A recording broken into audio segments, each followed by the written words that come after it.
সমাজে কোনো সম্মান ইজ্জত কিচ্ছু আপনাদের থাকবে না যদি মা শুধু কষ্ট নিয়ে, যদি আপনাদের 3 ভাইয়ের উপরে কষ্ট নিয়ে যদি 7 চোখটা লাগে। এজন্য আমি আপনাকে পা, যদি আপনাকে হাত ধরি, আমি আপনাদের পায়ে ধরি, আপনাকে 3টা ভাইয়ের পাও আমার আইনা দেন, আমার বুকের মধ্যে নিয়ে আমি ধরে আপনাকে কমো। মা যতদিন বাইচা আছে, মা যতদিন বাইচা আছে, মা যতদিন বাইচা আছে, মায়েরে ভালোবাসেন, মার হক আদায় করেন। এই বয়সে কিচ্ছু চায় না, একটু যত্ন। এই যত্নটা আপনারা 3 জন, 3 ঘরের 3টা বউ, নাতি, বাচ্চা, তার এতগুলো মানুষ, তার নসল থেকে আপনারা এতগুলো মানুষ হইলেন, অথচ সে আজকে একা। তার নসল থেকে আপনি হইলেন, আপনাদের বাচ্চা কাচ্চা হইলো, নাতি নাতক হইলো, আজকে সে একা। তার দেখার মানুষ নাই, ধরার মানুষ নাই, গোসল করানোর মানুষ নাই। মানুষ এই যে কমপ্লেন করলো যে ময়লা আবর্জনায় গন্ধে থাকতে পারে না। এই যদি হয়, আপনাদেরকে আমি বইলা গেলাম, আজকে আপনারা যে কাজটা করছেন বৃদ্ধ বয়সে, এই একই কাজ আপনাদের সন্তানরা আপনাদের সাথে করবে। এটা হইলো পৃথিবীর সবচেয়ে বড় বাস্তবতা। এটা মাইনা নিতে হবে, এটা রিয়ালিটি।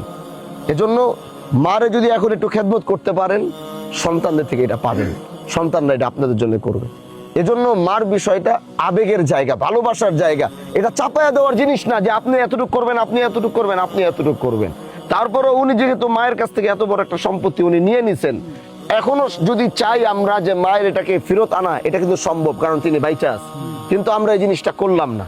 এই জিনিসটা আমরা সমঝোতার মাধ্যমে, ঠিক আছে সে করছে, সে নিছে, ঠিক আছে, তার একটাকে ব্যবস্থা করে আপনাদেরকে আরেক জায়গাতে ব্যবস্থা করে, তারপরও থাক, যে নিয়ে নিছে, কিন্তু নিয়ে নেওয়ার পরেও মায়ের প্রতি সেই ভালোবাসা, সেই আবেগটা তারও তো যেমন থাকতে হবে। আপনি নেন নাই বইলা, আপনারও তো মা তো জন্ম তো দিছে, জমি না হয় আপনারা দেয় নাই, জন্ম তো দিছে।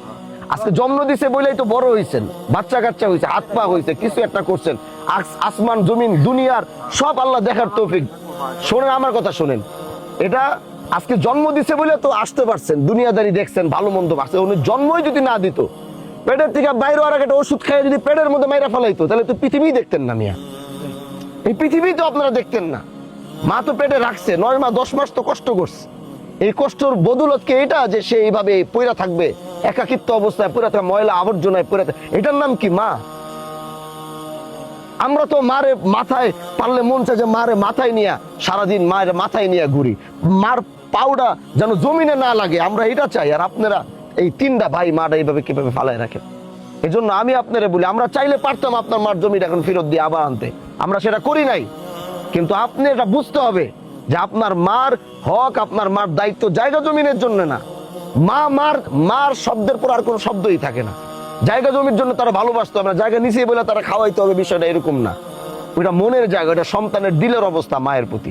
এজন্য আপনি আপনার মার দেখভাল এটা তো করবেনই, তার সাথে আপনারা 2 জন জায়গা জমির ভাগাভাগির জন্য না, মার ঐতিহ্য, মার অস্তিত্ব, মার ভালোবাসা, মার যেখানে স্থান, 3 ভাইয়ের মাকে ওই জায়গায় স্থান দিতে হবে। আমি কি বুঝাইতে পারছি? আপনাদের মাকে 3 জনের ওই স্থানে রাখতে হবে। ও জায়গা নিচে দেখে আপনারা 3 জন মারে হালাই দিবেন, এটা হইতে পারে না। না, এটা এতদিন করলে তাহলে মা পড়ে থাকে কিভাবে? মা ময়লার মধ্যে পড়ে থাকে কিভাবে?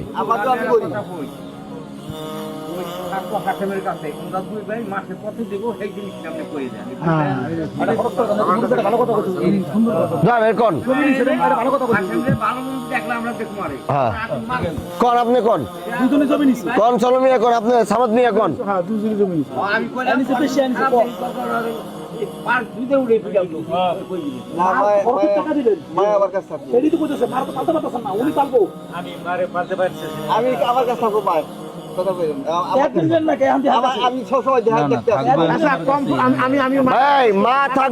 মা থাকবে হাশেমের কাছে।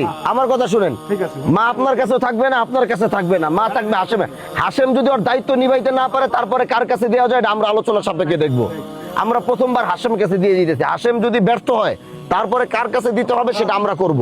এটা আমরা বিবেচনার মাধ্যমে এলাকার সবাই, আমরা এলাকার সবাই তার কাছে আমি খোঁজ খবর রাখবো। এখন হাশেম ভাইয়ের কাছে যে তার মা থাকবে, এখন হাশেম সাহেব নিজে ভ্যান চালায়, উনিও তো কষ্ট করে, তো উনার তো একজন মার, ঠিক আছে, তার দায়িত্ব, তার হক সে আদায় করবে। আপনাদের 2 জনের হক মার প্রতি থাইকা যায় না? আপনারা হাশেমের কাছে থাকা অবস্থায় আপনারা 2 জন মায়ের জন্য কি দায়িত্ব পালন করবেন সেটা বলেন। ঠিক আছে, বলেন, এখানেই বলেন, সামাদ সাহেব আপনি বলেন। আপনি কি করবেন আপনার মার জন্য যদি হাশেম সাহেবের কাছে থাকে? আচ্ছা, এটা এটা কত, মানে এটা এই চেয়ারম্যান সাহেব আপনি বলেন।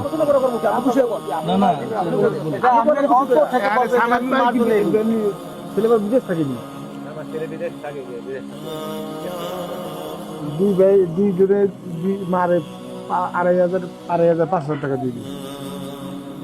ঠিক আছে, ওষুধ দিয়ে যা আছে খাওয়া দাওয়া 2,500 টাকা, বেশি টাকা না। না না, আরে মার লিগে তো পারলে কলিজা দিয়ে দিব। 2,500 টাকা কি আবার, কলিজাটা বাই করে দিয়ে দিব, 5,000 টাকা দিয়ে দিই।